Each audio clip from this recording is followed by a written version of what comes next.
Speeding. Speeding. Speeding. 5, 4, 3, 2, 1. The world is changing faster than ever.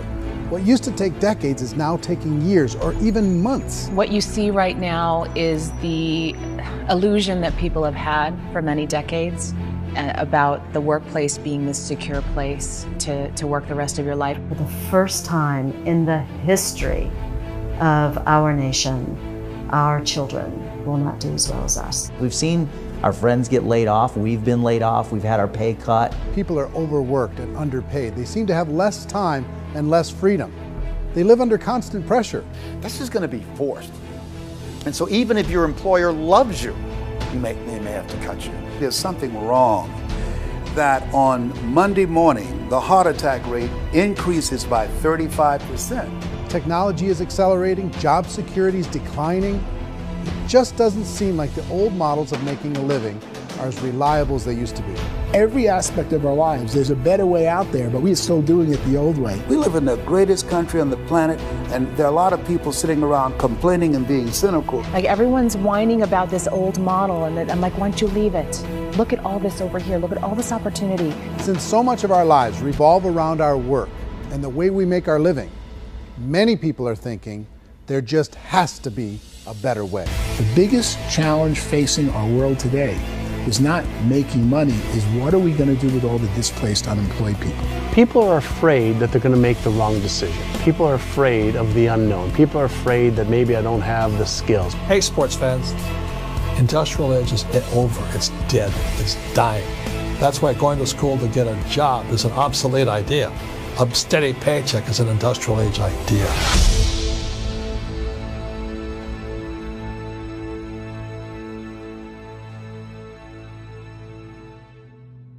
It's the search for answers that has brought us here together today.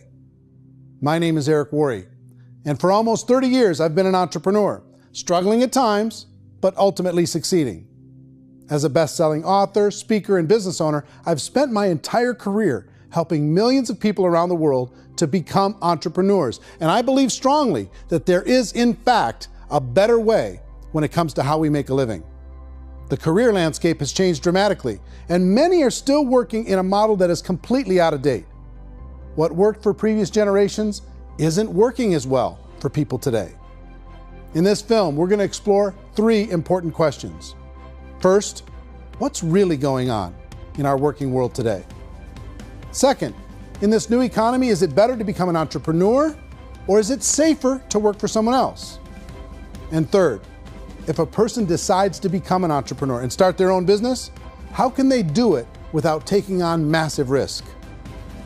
To help in this journey, I've brought together some of the greatest experts and thought leaders in the field of entrepreneurship to share the real facts with you.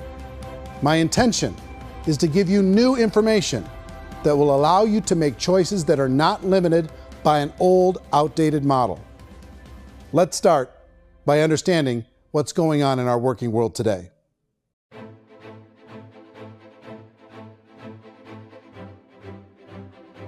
Let's look at unemployment. 30–40% of the people are honestly not working, but would be working. What our government does is if you haven't found a job in 6 months, we don't call you unemployed. We pretend you dropped out of the labor force. I've often said that unemployment, particularly structural unemployment, that's unemployment due to technological changes, is the first sign of economic growth. Think of it, 10 people live on an island. They go out every day and fish. One day, new technology shows up. A missionary brings them a net. Now, using the net, one pilots the boat, one throws the net. 2 fishermen can do all the work 10 used to. That's a 500% increase in productivity, 2 doing the work of 10, in one day. You don't have to learn a lot to learn how to throw a net instead of throw a fishing line. The island's got a big problem, 80% unemployment. But the island still has all the wealth of the fish because the 2 people produce as much fish as 10 did. Now, of course, looking back in history, these changes used to take thousands of years. And during that time, we went into farming and transportation. Some of us became doctors and some teachers and lawyers, and we developed all these new professions and new manufacturing jobs. Today, these changes are occurring literally in one day when a new technological advance occurs, and we don't have the social structures to deal with it or to retrain the unemployed people. So one of the things that I think is interesting as I travel across the country and really travel around the world is the way that we work and the way we get paid for work is changing pretty dramatically. On a global basis, everything is being turned upside down because of the rapidly advancing technologies. They are eliminating many jobs, and we have been left with many people not prepared for the jobs that exist. A lot of demand in public companies was to squeeze out all the fat and to get just as much margin as we possibly could, and fat equals humans. So this idea of job security in information age is so obsolete, but it's still taught inside our school system, and that's where the problem starts. There's no financial education in the school system, and people are still trained to be employees to work for that paycheck. This is a chart on the middle class. What's happening in the middle class, those that went to school, their incomes have been coming down for years. And parents still say to their kids, go to school, get a job. Now what happens to all those middle class people who are dropping off the ends of the chart? Well, they become what's called working poor. And this is what happens to working poor. But they say poverty is ending. Well, poverty may be ending, but working poverty is going up. And this is food stamp usage. So food stamp usage in America is going through the roof right now, because people cannot earn what they call a living wage. Most people have experienced financial pressures that I think are probably greater than they have been in the past. If you're not working for yourself, then it's going to be a pretty hard road for a lot of people. Today, if you're going to control your future, the 40-40 plan is gone, where you can graduate from college and get a job and work for 40 hours a week for 40 years. That day is gone. So some of these charts actually tell you what's going on. And this is a really interesting one, you know. People are going back to school because if I go back to school, I'll get a nice job. But this is what's happening to, it's called Sallie Mae, which is the student loan guys. Student loan is going through the roof. It's now over $1 trillion, and student loan debt is worse than credit card debt. So when people stopped using credit card, the government got people into student loan debt. And the problem with student loan debt is you can never be forgiven. See, with credit card debt, you can declare bankruptcy and all's forgiven. But student loan debt, you can declare bankruptcy, you still owe it. It's the worst of all debt. But this is the next picture. Look at this chart here. This is what's happening to wages of college graduates. It's going down. So you go to college, you rack up all this debt, but you earn less money. Now, that's not that intelligent. Average person who's been working a lifetime in America today is ending their lifetime at 65 with about $41,000 in assets. They earned just enough to survive. I think in the United States we have something like 17 trillion in debt. That's just the federal government debt. We got another 2 in municipal and in other, let's call it almost 20 trillion government. We've got 40 trillion in private debt. That comes up to close to 60 trillion. When you then add something we never had before, what you were talking about, when we look at the unfunded portion of Social Security and primarily Medicare, Medicaid, that, at the most conservative estimates from outside firms, Kleiner Perkins, 67 trillion and growing. That's more than all our other debt. There's less conservative estimates that say it's 84 trillion or higher. I added up conservatively $127 trillion in total debt. Debt is a financial drug. When you take it to excess, it's like taking a drug. Yeah, it makes you feel better, it enhances your performance, but at a huge cost, eventually it kills you. And so that's what happens. We keep doing more and more debt, and you get less and less results, just like a drug, until the debt gets so high that it crushes the whole system. That's where we're at, 8.2 times GDP. You know who I feel sorry for? I feel sorry for the person who dreads going to work, who is sick to their stomach on Monday morning, who hates their alarm clock, who gets a little glimmer of hope on a Wednesday because it's hump day and says, thank God it's Friday. And they live for those 2 days a week where they get to be themselves and they don't have to be around people they don't like, and they don't have to play the political game in the office, and they don't have to live this half life. The person that works 50 weeks a year just to be able to have the 2 weeks for vacation. And you know what happens to most of them nowadays? They don't have a vacation. They have a staycation. They have time off of work, but they don't get to go where they want to go because they're overextended. They've got all this debt. They got all this situation. They hate their alarm clock. They can't sleep until they're done. They have to spend most of their life in traffic. I feel sorry for that group of people because there's a better way. They just don't know it. I see this really interesting attempt at rugged individuality in a 6x8 rectangle. And I feel like you're all the same, except for the little push pins of the pictures. There's different pictures. Yours is named Jenny and his is named Sujara, but it's the same people. And this is how they are, and they're just like the zombies, and there's no joy in there, there's no fun. There's always like the wacky woman who decorates her cubicle, and that's the most she can do there. You got to give her credits, right? The wacky cubicle woman. The basis for their life is worry. I'm worried, you know, maybe I'll get fired. I'm worried maybe my company will go out of business. I'm worried I can't keep spinning the plates on paying the bills. I'm worried about how do I send my kids to college. I'm worried, what if the transmission of my car breaks? That's, you know, 2 or 3, I can't fix it. People live in a sea of worry, and it eats at them. Those signs that people held up during the Depression didn't say looking for gainful employment in a cubicle. It said looking for work. Work is what we're looking for. Job is just a unit of measurement. Work is what we're going after. It's time to look in the mirror and say, it's not the economy, it's my economy. It's my little world of where I am. I need to improve. I'm not going to wait for the economy to come back because frankly, the economy is doing great in this country. So I'm here on Wall Street, the financial center of the universe, the financial capital of the world. This is where most people's money goes to at least be held for a time, right?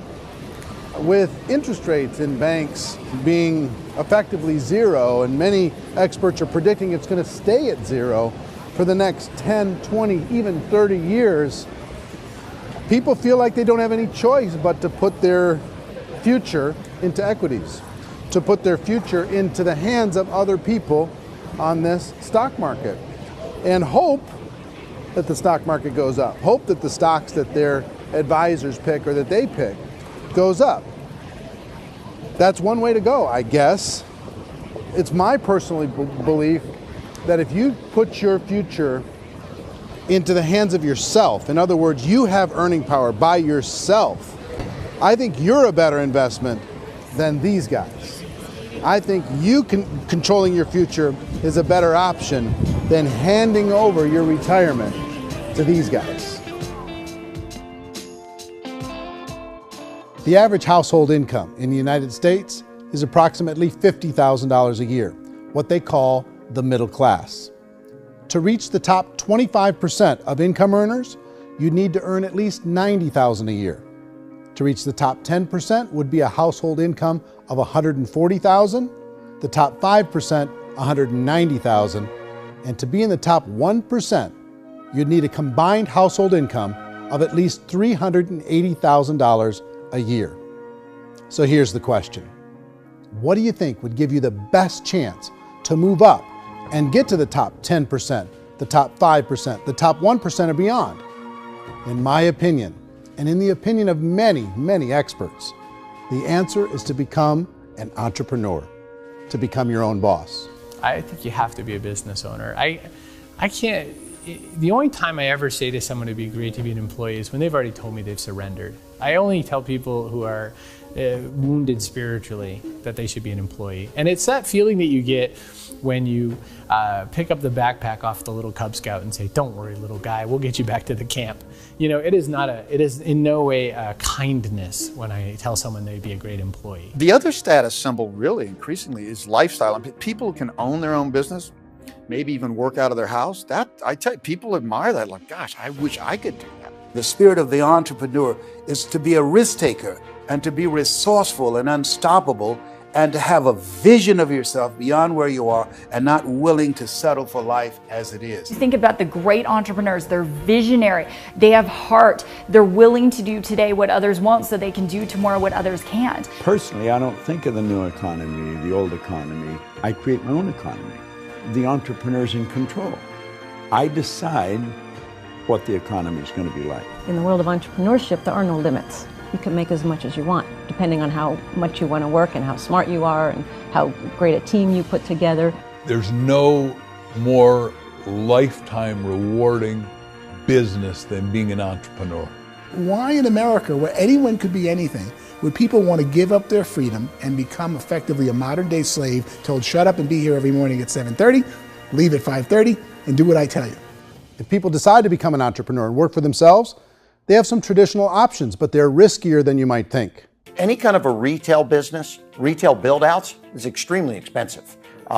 Even just these small little yogurt stores where they're putting little yogurt machines and you get all the different flavors, you're spending $200,000, $300,000, $400,000 to open a yogurt shop. I would love to buy a Dunkin' Donuts, but it's $500,000 or so to start.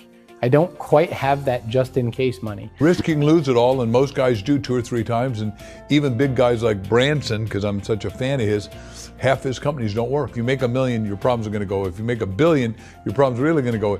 Just the opposite. You and I know when you're making $1 million, you got $1 million responsibilities. You make $1 billion, you got 1,000 times $1 million responsibilities. And most people say, I'd love to be my own boss. 70% of Americans would love to be their own boss, according to recent polls. But they don't know how to get there. Because what are you going to do? One, you could buy an existing business. If somebody's selling an existing business, you have to ask why. Usually because it's probably hard. It's probably not making as much money as they hope. 2, they could buy a franchise. A little less risk, proven system, but it's expensive to be able to do that. 3, they could start something from scratch. And that's where a lot of people feel like, I don't have the chops to do it. I don't have the money. I don't have the product idea. I don't have the expertise. I don't have whatever it's going to take to be able to get there, and I can't risk my family to do it. So, 4th, they could become an investor.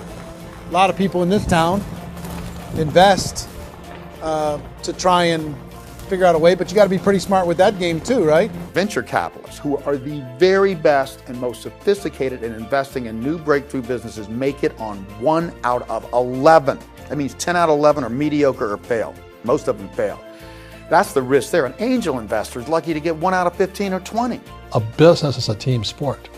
Like, I have to have accountants, I have to have engineers, I have to have system designers, I have to have sales, marketing, I have to have accounting, I have to have mission statements, I have to have legal and all that. The average Joe Schmo, even me, I go out there, I don't have the skills to put a business together. I think the bottom line for the 4 traditional options is they take money, sometimes a lot of it. They take expertise, and they take time.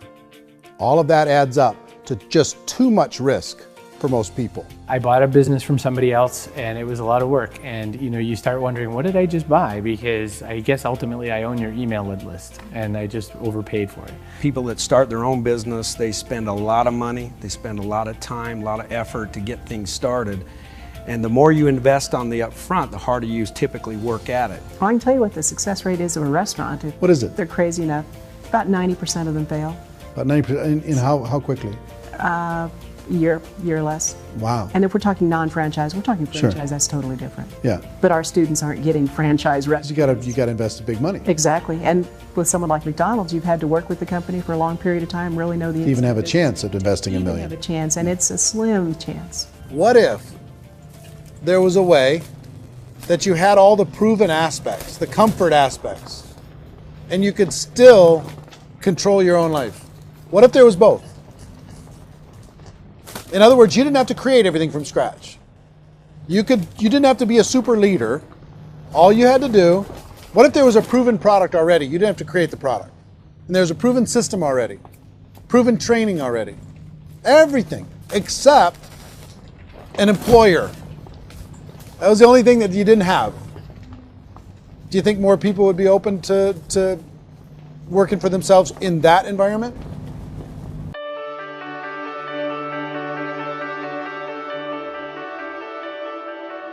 In our search for a better way to make a living, we've come to the conclusion that becoming an entrepreneur is actually safer than being an employee. And through our look at the entrepreneurial options, one particular path kept coming up from expert after expert. And I think most people will find it surprising because it's certainly a non-traditional business model. That model is for people to start their own business and become an entrepreneur through the creation of a network marketing business. Some people call it direct selling because the product is being sold directly from the manufacturer to the end consumer, cutting out the middlemen. Other people call it multi-level marketing, or MLM, because there are multiple levels of commissions paid. The most common term today is network marketing, because network marketing best describes using a large group of independent distributors, independent entrepreneurs, to move a product or service more efficiently. So my friend here, Donald Trump, and I, we always write about the network marketing industry. And the reason we support the network marketing industry is because it really is a business school for entrepreneurs. Because most people come out of school looking for a paycheck. Oh, that's terrible. I would go into network marketing like that. I think if it didn't exist, we should invent it. It is that good. I think direct selling is a great way to do business today. It's very easy to get into that industry, and you can be self-employed, be in effect an entrepreneur. When we see multi-billionaires adding network marketing companies to their portfolio of companies, that would be a clue. When we see people who are very famous authors and very famous business people endorsing the industry, that would be a clue. These network marketing companies aren't $50 million companies, they're billions and billions of dollars. They lead the stock market, they're major companies. When we're going to get it? You know, and you're going to school to work for a paycheck, but if you want to be rich, be an entrepreneur, and network marketing gives you the spirit to be an entrepreneur. A traditional company will spend up to 50% of their total revenue on marketing. Network marketing companies use a different approach. Instead of having all that extensive marketing expense, they utilize a network of independent distributors to do the marketing for them. Now, why do they do this? First, because word-of-mouth advertising is so much more effective today than traditional media advertising. Second, some products need to be explained or demonstrated, and an independent salesperson can do that more effectively than an ad campaign. Third, it's completely efficient. The company only pays for the marketing of their product if a sale happens and not before. Imagine if Amazon allowed you to become an independent distributor and paid out 40% of its revenue to that distributor group. All you had to do as a distributor was recommend a product, and if a person bought it on Amazon, Amazon would take care of all the logistics and you'd get paid for bringing the customer. Now imagine you got paid for every purchase that customer made for the rest of their lives. Well, Amazon doesn't offer this option, but network marketing companies do. 85% of all buying decisions in our society are made as a result of word of mouth or reputation. We're recommending things to each other all the time. You know, who's your dentist? Who's your doctor? Who's your lawyer? What detergent, are you using? What legal system are you using? What product are you using? We're talking to each other about the things that we love anyway. When you go into a big box retailer, you're lucky if the clerk looks you in the eye, much less gives you any detailed or accurate information about what you're purchasing. So of course, this personal information, this education coming from a friend, a neighbor, a relative, or even a stranger, but one who has experience with the product is extraordinarily valuable. As a matter of fact, network marketing can educate consumers probably better than any other form of marketing. It certainly can do better than advertising, because advertising usually has a certain hype to it and you can only get limited information. So, network marketing trumps advertising. If you were a typical sales company and you wanted to sell $1 million a month worth of product, you might go find 100 superstar salespeople. The quota would be $10,000 a month. So network marketing as a distribution system just flips the numbers. So we use 10,000 happy, raving fans of a particular product, and we don't concern ourselves so much with how much product each one of them individually sells. If they sell just $100 or $200 a month, and there's 10,000 of them, you're selling $1 million to $2 million a month worth of product. And that's the best way I can explain how network marketing works. This is the marketing arm of the company. There's not money being wasted on bricks and mortar. There's not money being wasted on inventory that's sitting stagnant somewhere. There's not of employees standing around that don't have customers. These are people that are going to connect with customers. These companies allow people to become independent distributors for extremely low cost and with no minimum time or sales quota. Essentially, they own their own business and can provide as much or as little sales as they choose.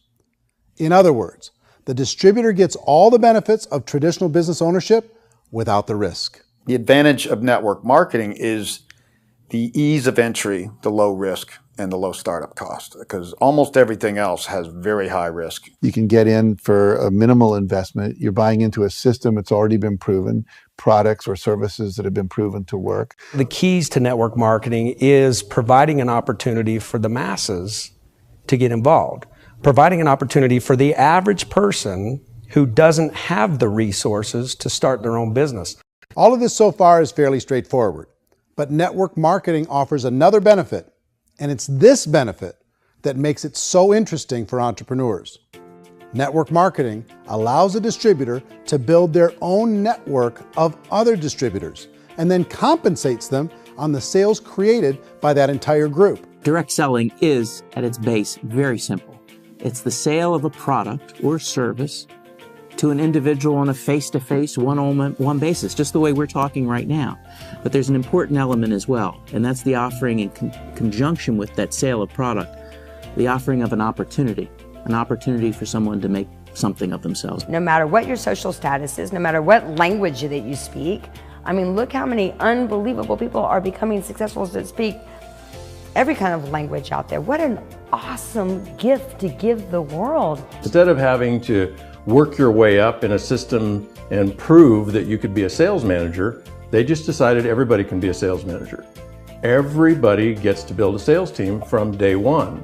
And so what that brought into the system of growth as a direct selling company is the concept of compounding or geometric progression. Because now you can actually grow a sales force very quickly because everybody is enrolling people in their own sales force. People who are like, oh, this is weird, I'm building a sales team, or what do you think you do at a regular company? How do you think a regular company works? Network marketing is the only industry that doesn't say your past determines your future. It looks at your past and says, okay, now what can we train you to do so you can have a great future? Every other employer out there wants to exploit you for what you already know, not teach you something new. Network marketing has the potential to save the United States and the world because it's going to teach people not to be employees, but to be entrepreneurs.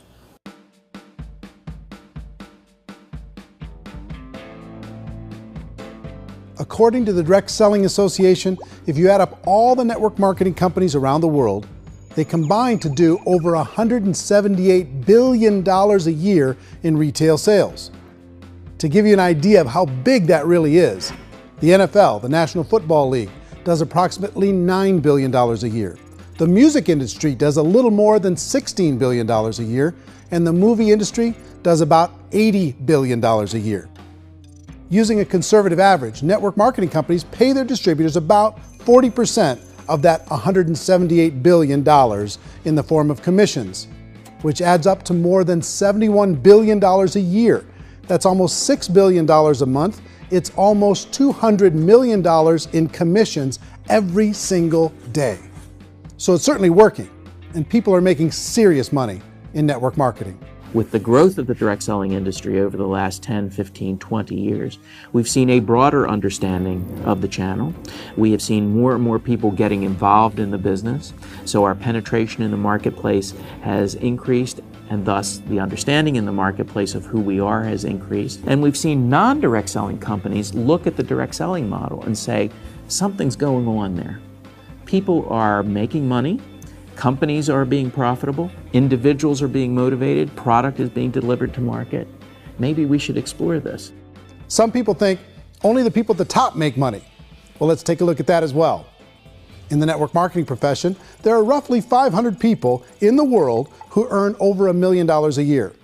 If you round that number up to $2 million a year, that adds up to about $1 billion a year. That takes the $71 billion paid out each year down to $70 billion. So where does the rest of the money go? The vast majority goes to part-time people making anywhere from a few $100s a month to many thousands of dollars a month. It goes to people who choose to make it a full-time career move and earning even more than that. Every day, people are using the money they earn through network marketing to pay off debt, have more fun, and improve the quality of their lives. Everyone I know in network marketing has been doing that since the 50s.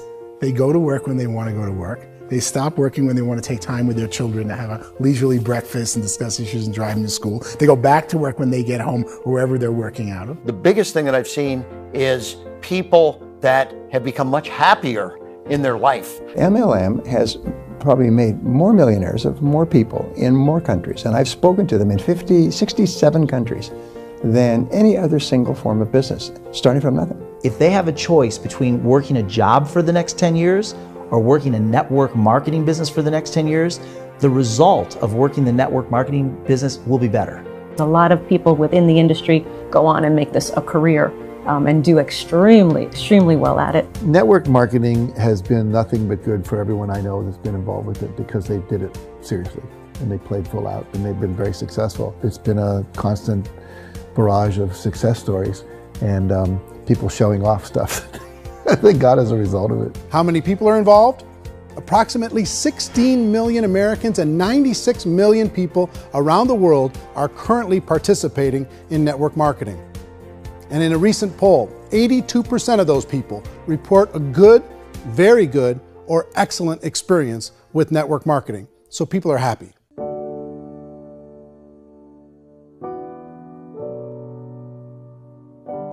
So I've taken a look at the network marketing profession and really tried to understand why so many people are confused as to the validity of this as a business. One is this pyramid shape. People get really messed up with this pyramid. Oh, it's one of those pyramid things. So I just think there are a lot of haters out there who really don't understand the industry and say, oh, it's a get-rich-quick scheme. It's a pyramid. Well, corporate America is a pyramid scheme. You know what I mean? It goes like this. You have thousands of MBAs, let's say working for Ford or General Motors or Coca-Cola. If all these MBAs, they're all trying to get to here, that's a pyramid.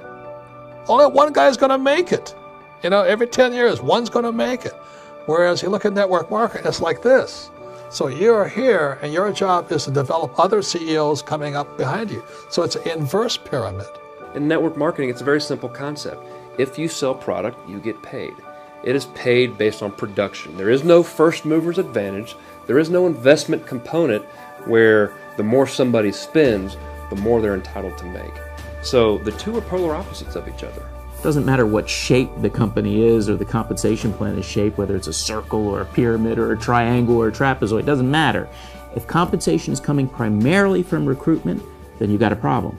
On the other hand, if an operation is basing their compensation to participants on the basis of sales, even when those sales are generated by people you've recruited, well, then you're a perfectly legitimate enterprise. That's the legal test, it's the practical test. Another issue that's been true in the past that is no longer true now is people used to be in network marketing loaded up with products that they couldn't sell and they ended up a loser. They ended up with a bunch of product in their garage, they ended up with a bunch of products sitting in their kitchen shelves or whatever, and they thought they could sell it and then they weren't willing to or able to sell it and they ended up with a bunch of stuff and they were bitter about it. There was this thing called front loading where you had to buy if you bought $25,000 worth of product, you got better commissions and all this. Today, it's almost all done by computer. It's direct mail comes from a warehouse somewhere else. You don't have to have all this inventory. You don't have to stock up. It's a paperless world now. Most of it's done online. You have a back office. It really works. And I mean, the technology has changed everything. Third issue is people start talking about 99% of people in network marketing don't make any money. Well, we've talked about that over the course of this journey together. Almost $200 million a day is being paid out to network marketing distributors around the world. The naysayers, the people who say that it doesn't work, are usually the ones who just don't know how to make it work for themselves. And so they're giving you an opinion, and I tell people, don't confuse people's opinions with expertise, because opinions are free. And don't confuse sincerity with the truth, because people can be sincerely wrong. But here's the reality inside of network marketing. The vast majority of people that get involved in network marketing just become customers and they get involved to be able to purchase product at a lower price. If you take Costco as an example, if a person goes into Costco and gets a membership to Costco so they can get a lower price on the product, we don't call that person a loser because they have a bunch of product that they walked out with a smile on their face. Yet when some people want to take a look at network marketing, they say, well, those people, they're just using the product and they aren't earning an income, so they must be a loser. They're not a loser, they're a happy customer. That's the vast majority of people that are involved in network marketing. Now, a smaller percentage of those people decide to go build a business. They earn $300 a month, $500 a month, $1,000, $2,000. That's the bulk of earnings in network marketing. And then there's the few that really decide to take it serious, really decide to build a large network, really work to make that network very, very productive. And those people make huge amounts of money and there's no cap. What I do as an outside economist, just somebody looking at this industry like any other industry I speak and say, look, what's the realities of this? 1% do incredibly well. 10% generate some additional income at pretty low risk and effort. That's not, and 90% of people roughly end up customers. One thing that I think is real when it comes to people's perceptions about network marketing is people put this, and distributors, I think, involved in network marketing have some responsibility for this. They have sometimes unrealistic claims about the product or about the income. Most people who become distributors, they want the money, they want to be successful, but they don't have the skills. They don't know what to do. And when people don't know what to do and they're in a new business, they're scared. And when they're scared, they panic and desperation kind of sets in. So they think everyone they talk to has to get in. So if I talk to you and you say, well, no, I don't have time to do that, they're like, no, I need you. You have to do this or I won't be successful. So I start clawing on you. I start that desperation. So then I start making claims about the product, which are not appropriate, probably not even true. Or I start saying, oh, let me show you how you can make all this money and you don't have to do anything, Eric. And so you just totally misrepresent the opportunity, and you're clingy with people because you think you need everybody to be successful, and you don't. You know, one of the messages that I try to deliver most forcefully to companies as well as salespeople in direct selling is that you don't have to overpromise. The reality is in network marketing, there's a lot of hard work involved. There's a lot of effort. You're going to have to develop yourself. It's a business like anything else. It's going to take some time, but in my opinion, it's better.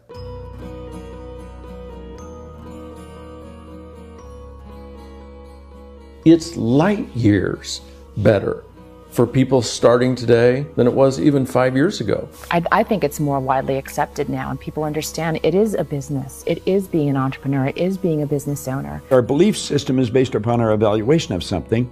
And frequently, if we reevaluate a situation, our belief about that situation will change. The industry has changed and it's grown up. It's totally transformed. You've got young people today that have grown up with social media, and they understand networks. They understand how people are connected through technology, and they understand how money flows through those networks.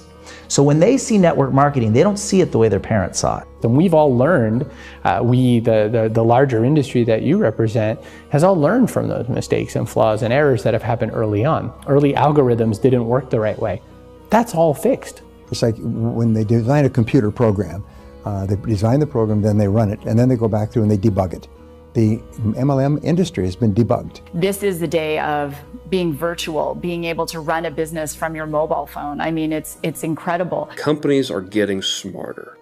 They're implementing more consumer protections. They're implementing more compliance training. They're doing more with respect to product research. If you do get involved and you make purchases of inventory, even on a voluntary basis, if you decide that this business is not for you, you can leave and have that inventory repurchased by the company. There's no other business that offers that kind of protection on a voluntary, self-regulatory basis.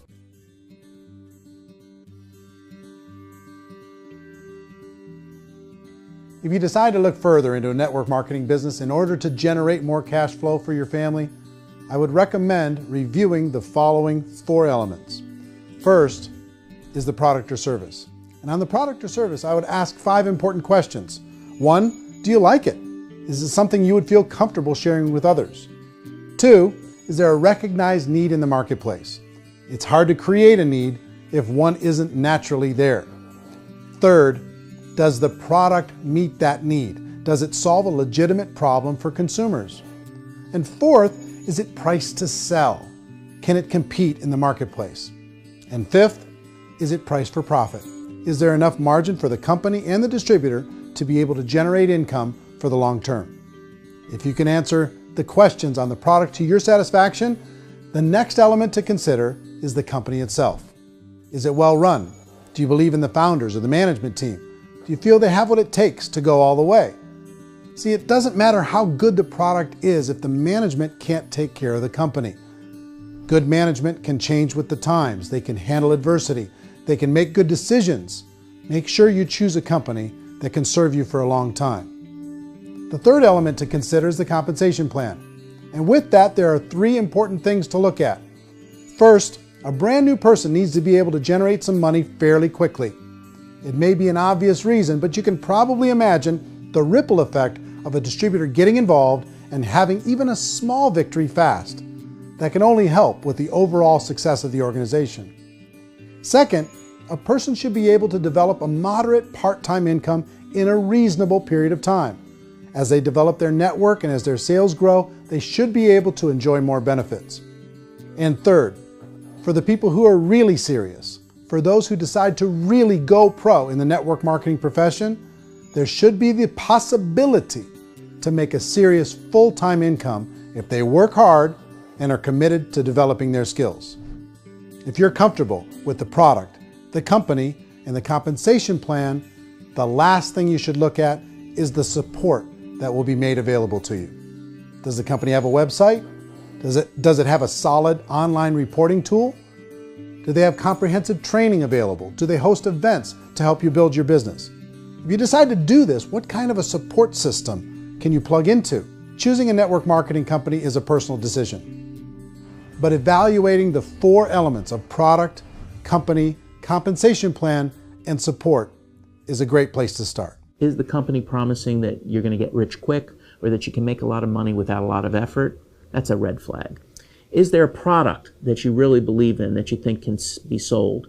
Or are you being told by salespeople or the person who's trying to recruit you or by the company itself that don't worry about the product, all you have to do is recruit other people into the business? Red flag, warning sign. If you're hearing that, take a second or even a third look. Get to know the customers, the products, the business, have some success, and see where the opportunities might take you to move up in the organization. You want to find out how concerned are they about my education, my training, and my development? Is there a space for me to grow?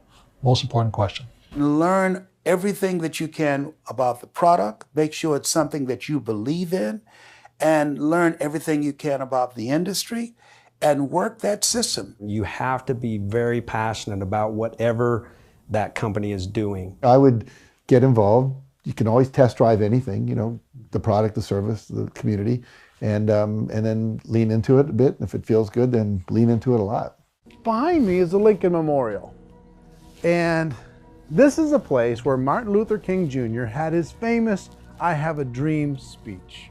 And at that speech, he talked about his dream for equality for everyone around the world, and that's a noble dream. But I think more people need to remember what it was like when they were kids and the dream was still alive in them, before it got beaten out of them by reality, by this paycheck, by these responsibilities, and by having to live for this job to pay the bills. I think people need to remember that, go back to that. Once they know that there's a better way, I think their future is going to be much brighter. They can live a better life.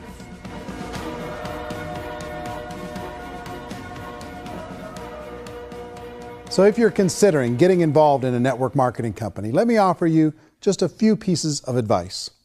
First, network marketing isn't perfect. It's emotional, it's challenging. Like any entrepreneurial venture, it can have its up days and its down days. But if you have an entrepreneurial bone in your body, it's just better. Second, if you're gonna do it, decide to be professional. Decide to go pro. It's better to do that than just be this amateur sticking your toe in the water. Third, as any professional, you're gonna have to learn some new skills. And I promise you, inside of the network marketing profession, they're not too difficult to learn. Fourth, like anything worthwhile, it's gonna take some time.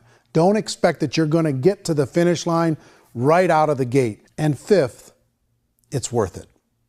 It's worth it to be able to take charge of your life again. It's worth it to be able to control your own financial situation. It's worth it for the people you're going to be able to spend time with. It's worth it for the things you're going to be able to see and the experiences you're going to be able to experience. It's worth it for the causes you're going to be able to contribute to, the lives you're going to be able to touch, the customers you're going to be able to help, the friendships you're going to be able to develop. I promise you, it's worth it. Remember, most people are searching for answers just like you are. But I do have to tell you the catch to network marketing. If there is a catch, if you want to understand this from an emotional point of view, people say, well, it sounds too good to be true. It's not, it's hard work. But here's the catch. Most people still don't understand it. So you're going to have to endure the loss of social esteem from ignorant people. The uneducated will think less of you. Now, if you can handle that, you're on your way. If that's going to destroy you, you know what? Entrepreneurship in general probably isn't in your future. If you can face that catch, you can become unstoppable. I want everyone to really contemplate this if they're not in network marketing. You're in a job, you probably have a mortgage, you have rent, you have debt, whatever's going on. You're in a prison. You work just hard enough to keep them from firing you, and they pay you just enough to keep you from quitting. Come on! I've been there, done that, and bought that t-shirt. In network marketing, if you run into failure, it's really just a homework lesson for yourself. There's no one to blame. You really have no excuse not to be successful. You just don't. People don't want to hear that, but there's so much available to you. If you want to be a good network marketer, be a student to the people above you, be a fellow traveler to the people on the same level, and be a teacher to those below, and know when it's appropriate to do which.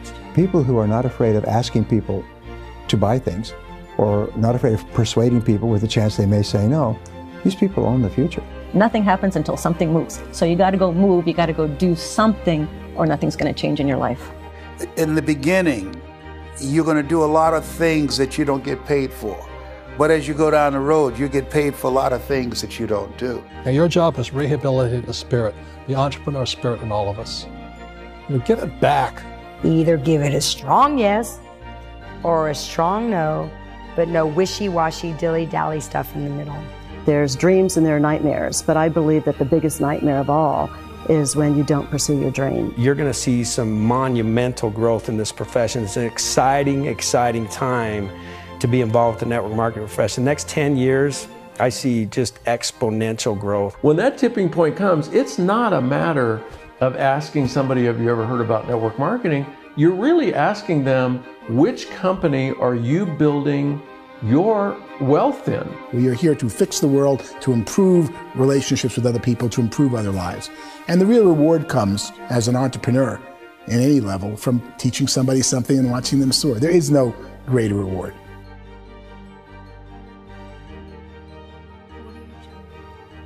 Life's too short to spend it living someone else's dream instead of your own. It's too short to spend it living at a fraction of your potential.